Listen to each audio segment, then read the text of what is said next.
and privacy chapter. Okay, last time we looked at the model that we have described for CPS, and we looked at the security of the device level, security at the control and enterprise level, and security at the cloud level. We explained some specific characteristics of each level. And for the cloud, we said we do have some challenges that are related to some specific characteristic of the cloud, which is mostly multi-tenancy. Okay, and we explained how we might have such problem if we opt to have such layer within our CPS.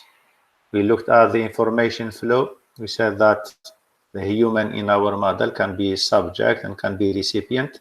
Specifically, if we are talking about medical health system, when you do have CPS and you can find the patient, he can be a subject and at the same time a recipient of CPS or data, collecting data from that guy and receiving data or the control on the device or the health medical device that is attached to his body, for instance.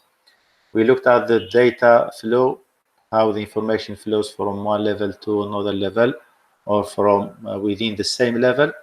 We said if it flows from downstream to the upstream level, it is called an interlevel. That means if you have data or information flowing from the device level to the control level, from the control level to the cloud level, we are talking about the interlevel, which is between the different levels.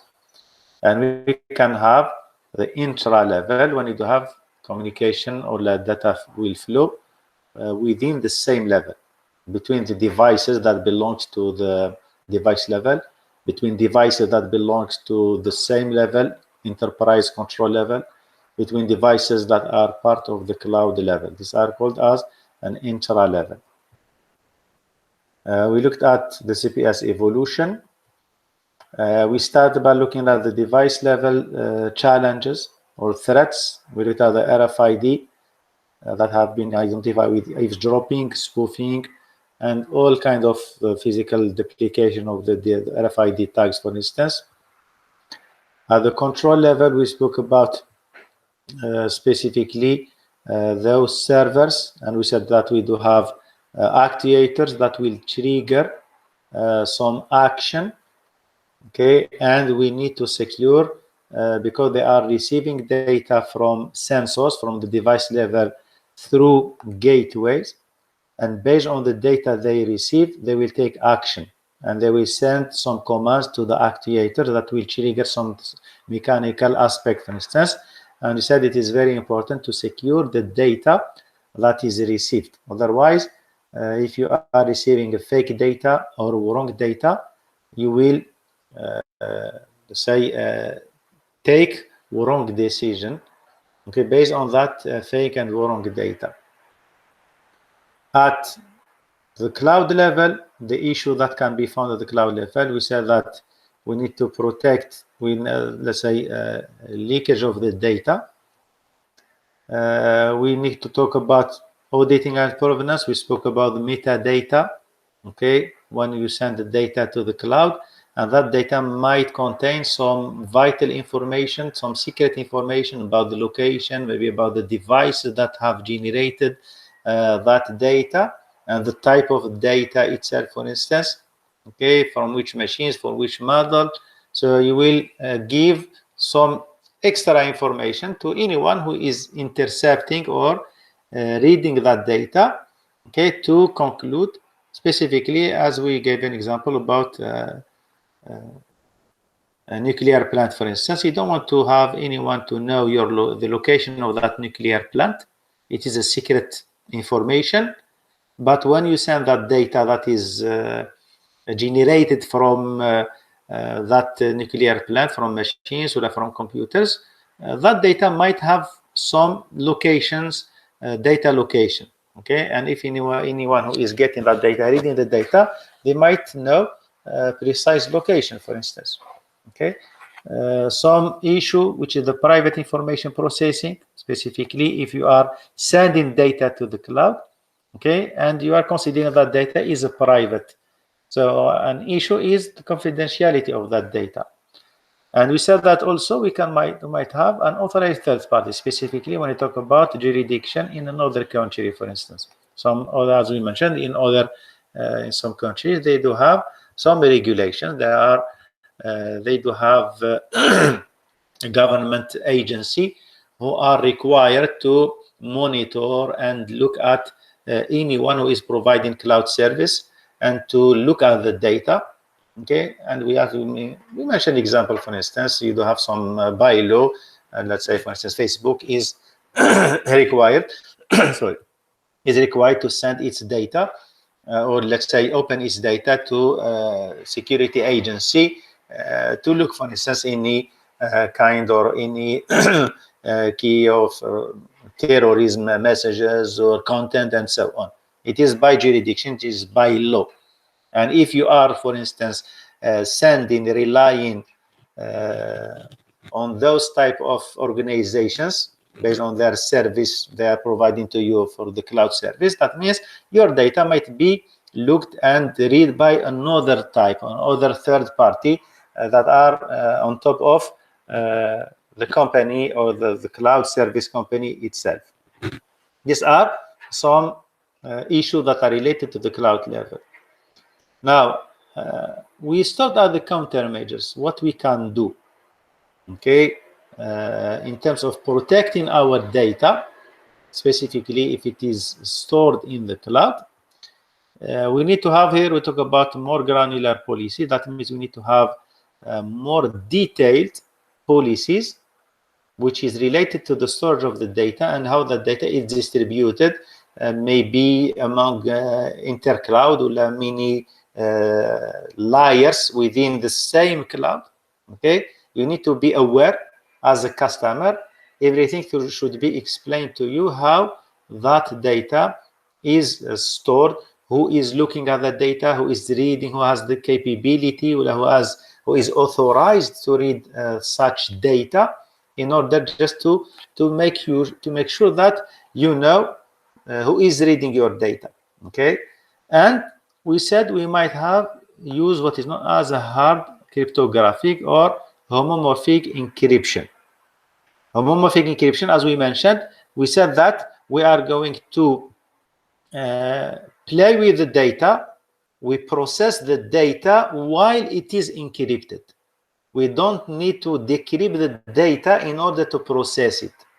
So as a customer, I will encrypt my data, then I will send it to the cloud, and the cloud service will do the processing of that encrypted data without decrypting the data. Then that cloud service will send me back the result. Then at my site, I will decrypt the data. So the possibility of processing the data without processing the encrypted data without decrypting that data, it is known as homomorphic encryption. Okay, this is one of the solution that we can do in order just to encrypt the data while preserving that someone will do some types of processing on our encrypted data. Okay, so let's have a look at I just prepared for you a small video to see how to explain the homomorphic encryption, how it is done. Okay, this is the part one. Let's play it.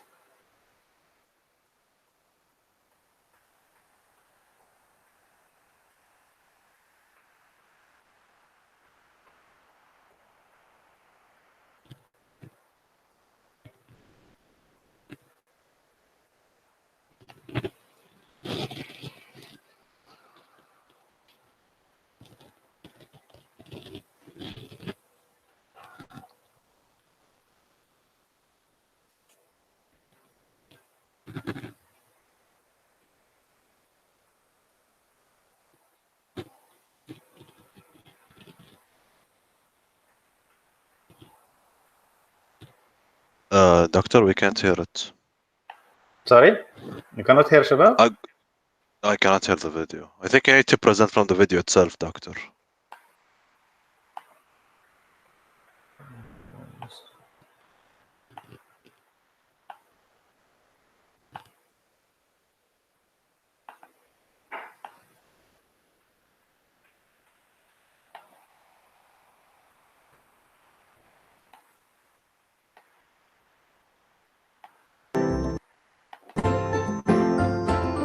Can you hear Jan now, Shabab? Did you hear it? Yeah, now I hear it. Okay.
Let's go now to the second one.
Okay, Shabab, did you got the idea?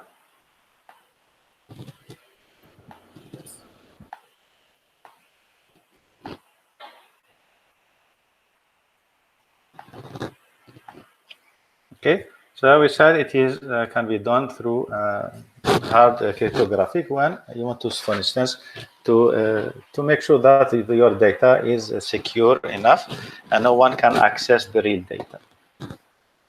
Now, in terms of local security for CPS, when I talk about local security CPS, is with regard to, for instance, you go to the device level, to the edge network, as we mentioned last time. Okay, you need in some way that the devices need to talk to each other. Okay, if you go to the CPS environment, to CPS device level or the edge network, we said we do have some devices, those low power devices. Okay, they are there. Let's consider them as sensors. Okay, and those sensors need to communicate to each other in order to forward the data, because you can find, for instance, this device doesn't. They are, if you remember what we said they are low power devices. That means they don't have the power enough to send the data more than, let's say more than 1 meter. It's like someone who is kicking a ball and he doesn't have energy, he's tired, and when he kicks the ball he cannot, let's say, send that ball farther more than, for instance, 5 meters. And the same way, those devices, they are low power devices, because as much as you are putting energy to send data, you are depleting your energy, you are consuming your energy. And we said these are devices, wireless devices, they are relying on their battery. Okay, so any types of energy, it is, let's say, taken from that battery. Okay, any type of operations, it is with regard to the energy that is stored in their battery, it will consume the energy. So these are low power devices. So we said that instead of finding this device to send directly the collected data or the read data to the gateway, it is far long distance, so he needs more energy and he doesn't have that energy. And even if he does have that energy to send the data directly to the gateway, it will consume the energy or the battery, for instance, and he will die sooner. So that's why you will have what is known as a multi-hop. Multi-hop, you will find, for instance, this sensor will send data to the next one. The next one will send data to the next one, and it will reach the gateway. This is what is known as a multi-hop. Okay, we find that within the device level, because of the multi-hop communication between devices, there are some types of attack that might happen. Okay, when we talk about data, you might find, for instance, I might have this device who has been elected to aggregate the data before it is sent to the gateway. This is another reason. Okay, that means all those devices will send their data, the reading data, will sensed data from the physical environment to this device, who is working as an aggregate device. It will receive everything, and once it is received, maybe, for instance, 5 minutes or every hour, that aggregated data is sent then to the gateway. Now, in terms of these types of communication is called local CPS communication. Why local? Because it is done within the same level. It is locally. Okay, we're not talking about communication with the other, the internet, with a communication between one level and another level. We're talking about communication within the same level locally. Okay, this type of local communication, like local CPS communication, has arisen many issues or threats. In terms of, for instance, the first issue or the first threat, which is, let's consider it as a jammer. Has anyone an idea about a jamming or a jammer?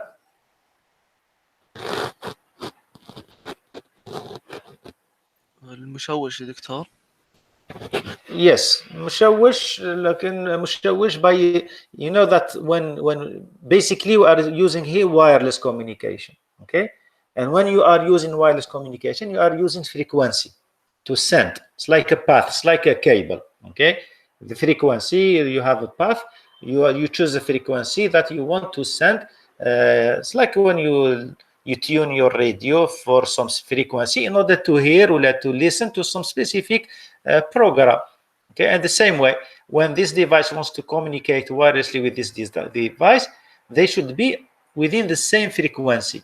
For instance, you go to the police when they are using their talkie-walkie, they are using some private frequency, which no one can interfere with that frequency or listen to that frequency, and so on. So you will find someone, okay, who is an attacker, who will jam that frequency. What do you mean by jamming? That means he will send fake signals within that frequency. Because when we see, you have, I think you have covered that in networking course, in terms when you do have a communication, when a device wants to communicate. You remember Shabbat CSMA? Collision detection, avoidance. When you do have one device wants to communicate or to send a packet or a message to another device, that the sender will listen to the communication channel, will listen to the wired, and if there are no signals, well, there is no noise listened within that segment, the segment or the cable or the channel is free, so he can start sending. Okay, تحسس. Okay, the device will sense whether there are some signals already within that channel. If there are some signals, that means there is someone who is already using that channel, so he will not send anything. Otherwise, there will be some collision between the packet that is sent by other devices with his own packets. So when the channel is quiet, there is no signal, that means no one is sending, no one is using that channel, so he can start sending his messages. And the same way, an attacker will fill that frequency with the fake signals or noise, as you mentioned, and any device who will try to send the read data, okay, and when he sensed the channel, when he will try to sense the channel, he will find that channel is already busy. That means he cannot send that data. And the problem for that channel, it will be continuously busy, it will continuously be jammed. That means no device will have the ability or capability to start sending the data. Because all of that, because of the wireless communication. This is one of the challenge, one of the issue that can be found with the local communication. We can find another types of attack, which is known as an on-path attacker. As I mentioned, because we said we do have a multi-hop communication. That means, and devices are communicating to each other. One sensor will send in data to another sensor.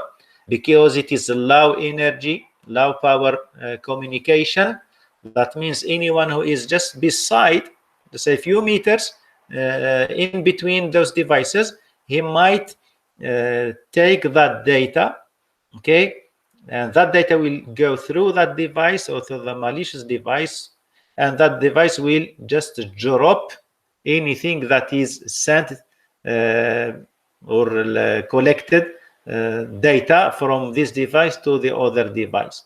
So all that data will be dropped. This is what is known as an on-path attacker. Okay, we do have another type of attacker, which is basically an eavesdropper.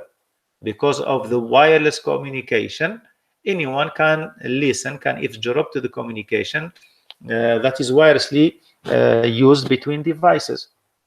Okay, at that moment, you will find that someone is listening to the data, and it is collecting the data, and it has capability of reading the data, specifically if it is not encrypted, because we are talking about small devices.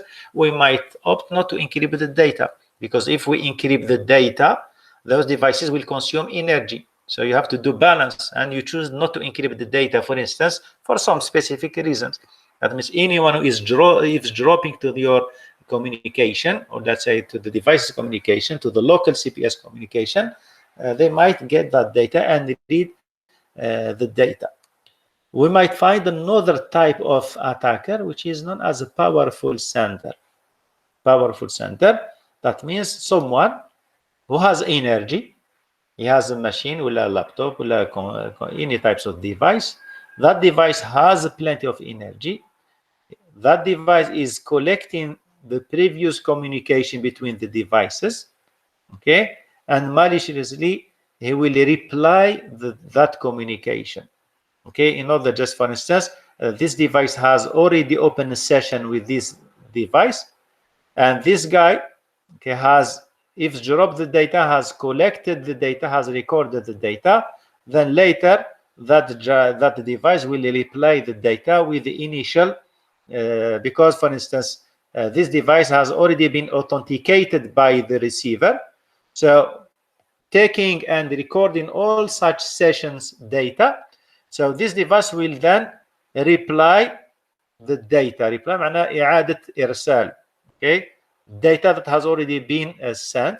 Okay, and with, of course, with the fake data, he will keep the session because the session is already authenticated. So he will no longer need to be authenticated once again. So he will send anything, and this device will think that this received data is, yes, it is from a session that has already been authenticated few minutes or a few seconds ago. Okay, so these are some issues, some challenges, some threats that can be found in local CPS communication. Any questions, Shabab, for this part? Yes, guys? Clear? Okay. Now, in terms of another aspect, which is regard to the devices, the communication between the devices, is what is known as bootstrapping. Anyone has an idea, Shabab?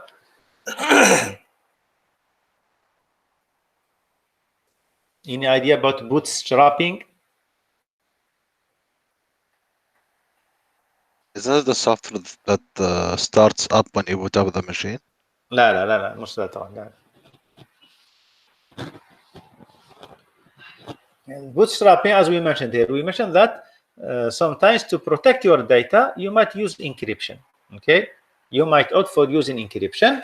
Now, what type of encryption? For instance, I might use symmetric encryption, okay, or asymmetric. We opt for symmetric. Let's say we use symmetric because it doesn't involve many operations or complex operations that will deplete or consume the device's energy or the device's battery.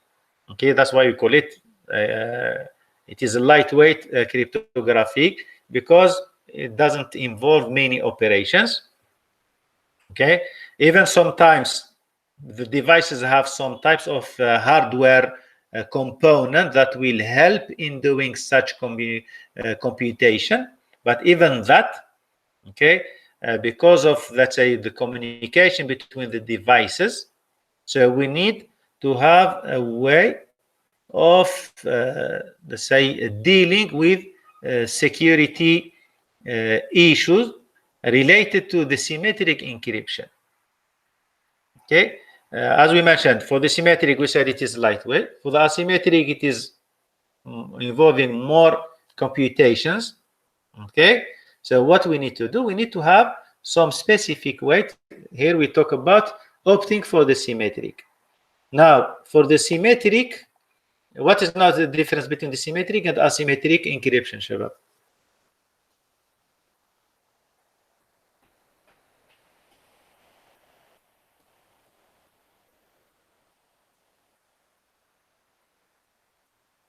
Yes, anyone, Shabab? Symmetric and asymmetric, what is the difference? Isn't one of them doctor uses one key and the other uses two keys? Yes. For the symmetric encryption, you use the same key for encryption and decryption. For the asymmetric cryptography, we use what is known as a public key. It is called also public key. We use two different keys, one for encryption and one for decryption, which are called private key and public key. Okay, it doesn't matter which one you are going to choose for encryption, but the essential is if you use a private key for encryption, you need to use the other key, which is the public key, for decryption. If you choose public key for encryption, that means you need to choose the corresponding private key for decryption. Okay, that means you need to have two keys for if you are opting for the asymmetric. Now imagine that within the local communication, CPS communication, we are using, for instance, asymmetric encryption. That means we need two keys, private and public keys. Okay, and we need to do some, let's say, distribution of those keys between the devices. For instance, at least each device should know the public key for the other device.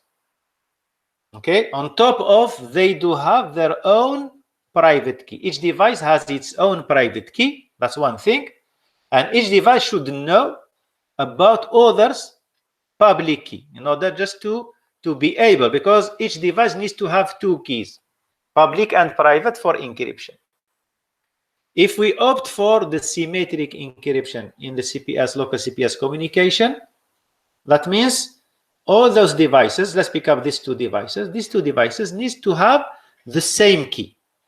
Okay, if we choose, for instance, key 1 equals 1, 2, 3, that means this key should be on this device and the other key should have the same key. Otherwise, they will not be able to decrypt the other's encrypted data. Okay, if this one has 1, 2, 3 as a key, this one has a 4, 5, 6 as a key. If I will encrypt the data with 1, 2, 3 key and send it to the other device will not be able to decrypt it if we are using symmetric key, because it is not the same key that is stored on both machines. So they need the same key, okay, for the symmetric encryption to be able to play or to start encryption using symmetric key. And this is what we mean by a bootstrapping. Bootstrapping is the way.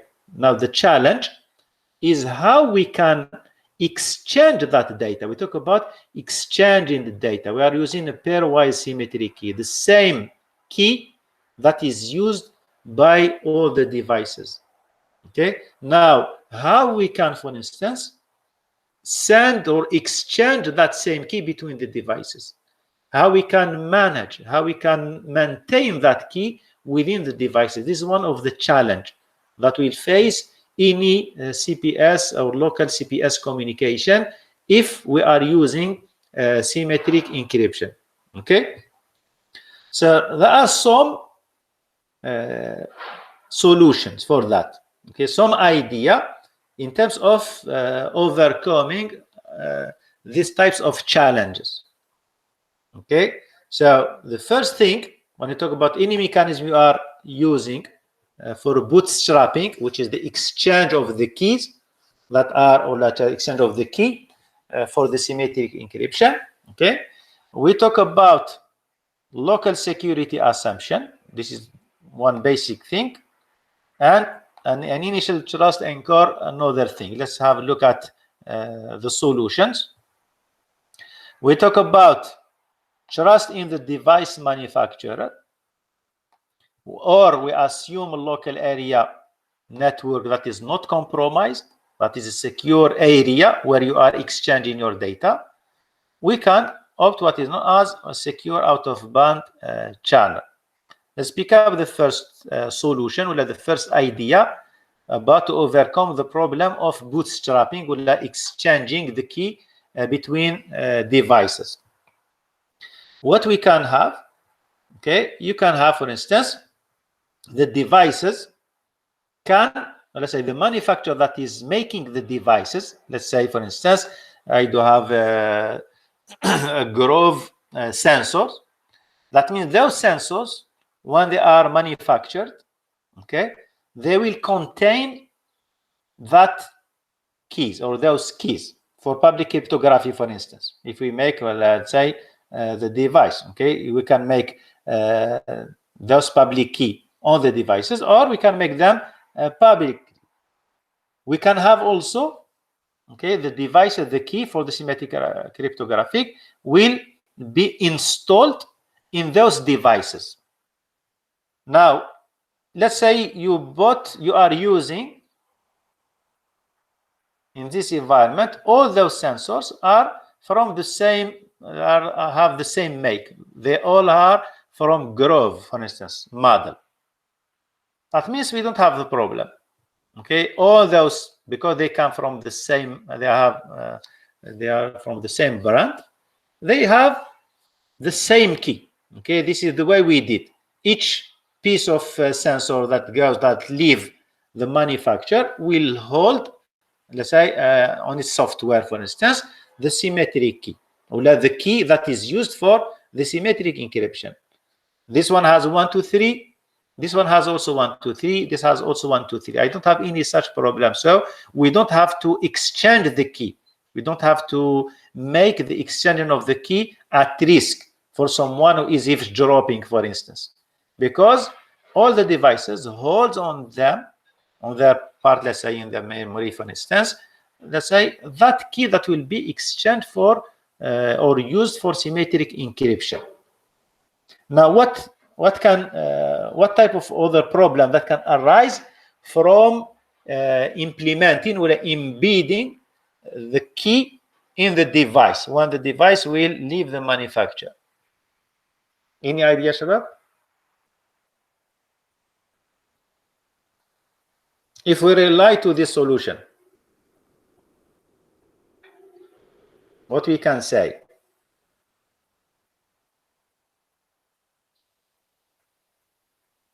Any clue, guys?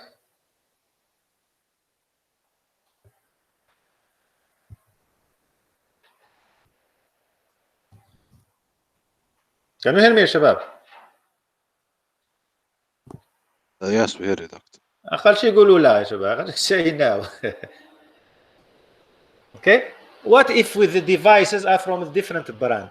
You are using different model, and we are saying the devices, the device, when the device leave or devices leave the manufacturer, they will be embedded with the key. This one is from 3M.